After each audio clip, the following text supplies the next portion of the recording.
Olá, alunos! Agora iniciaremos o estudo da nossa unidade 3 abordando o sistema nervoso, que possui 3 funções. Essas funções são de controles de todo o nosso organismo. Então, nós caracterizamos como sendo uma função sensitiva, integradora e motora. Como que isso acontece? Primeiro que vocês têm que entender que o nosso sistema nervoso ele tem a capacidade de receber estímulos. Então, quando você visualiza um copo de água e sente sede, é porque você recebeu um estímulo visual. Esse estímulo visual, ele vai para o cérebro, para que esse estímulo seja interpretado. Então, lá no seu sistema nervoso central, lá no seu cérebro, vai ser captado esse estímulo e, como consequência, vai ser gerada uma resposta motora.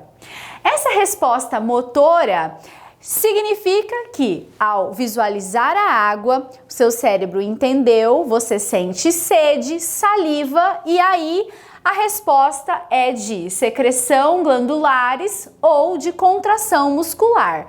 Então, a resposta motora caracterizou no ato de você pegar o copo de água e fazer a ingestão. Então, são essas as 3 funções. Isso acontece para tudo, desde que você toque em uma superfície quente e para perceber que é calor e vai se machucar, os seus termorreceptores sentem a alteração de temperatura, mandam por uma via sensitiva essa informação para o seu cérebro, que gera uma resposta motora para que você contraia a mão para tirar da superfície quente, tá?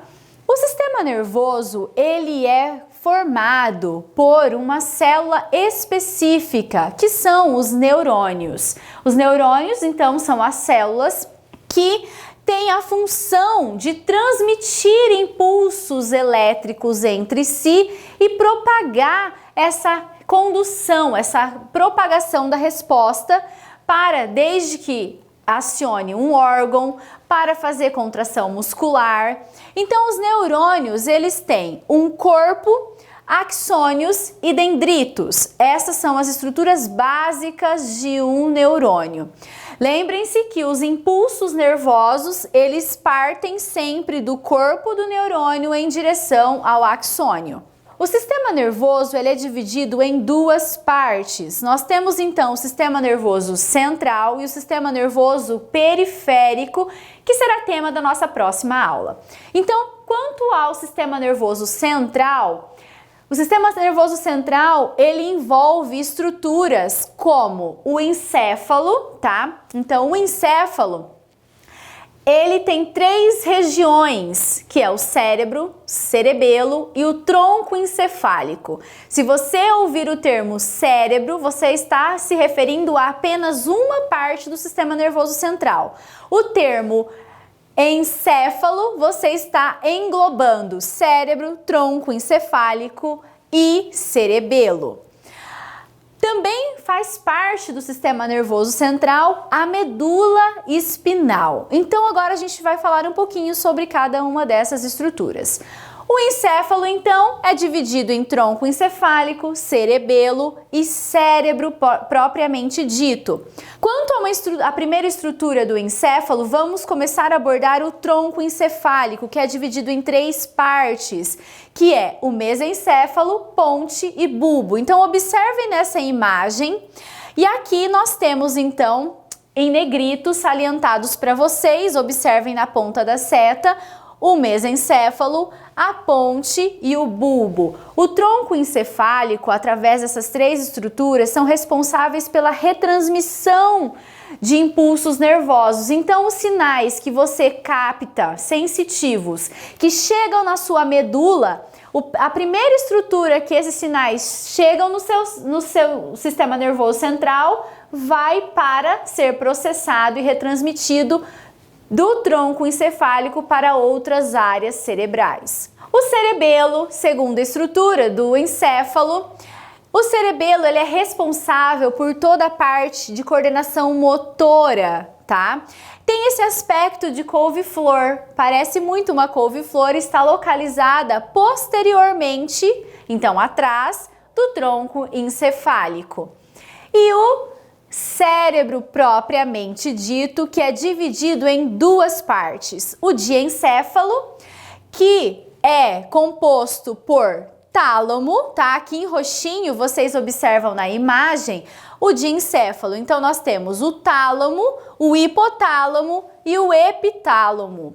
Bom, o diencéfalo também continua essa retransmissão dos impulsos que chegaram através do tronco encefálico e nós temos o hipotálamo e o epitálamo como sendo estruturas endócrinas responsáveis por ajustar os eixos hormonais do nosso corpo.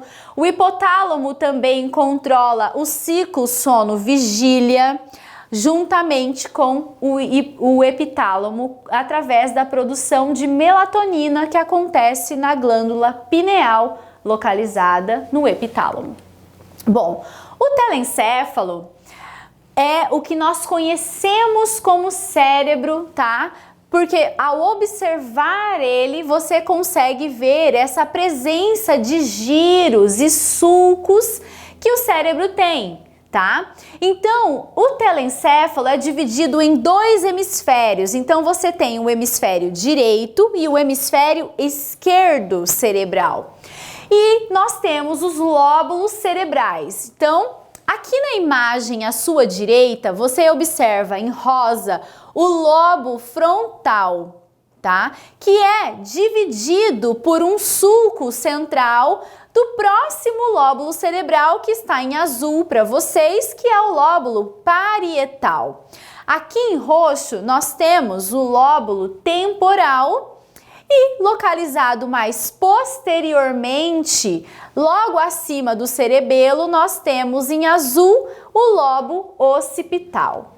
Então, terminando as estruturas encefálicas, só recapitulando que é tronco, encefálico, cérebro e cerebelo, nós temos a medula espinal. A medula espinal, ela é uma continuação do tronco encefálico, tá? E se ramifica através dos nervos que ela tem, que vai levar sinais e receber estímulos para todos os membros superiores, inferiores e órgãos, tá? Então, nós temos duas regiões que merecem ser destacadas na medula espinal, que nós chamamos de intumescências. Observe na imagem o primeiro quadrante, que é a intumescência cervical. Dali saem inervações. E a intumescência lombar, tá? Que está aproximadamente localizada na região entre a 9ª e a 12ª vértebra torácica. Bom, agora eu deixo umas referências e obrigada!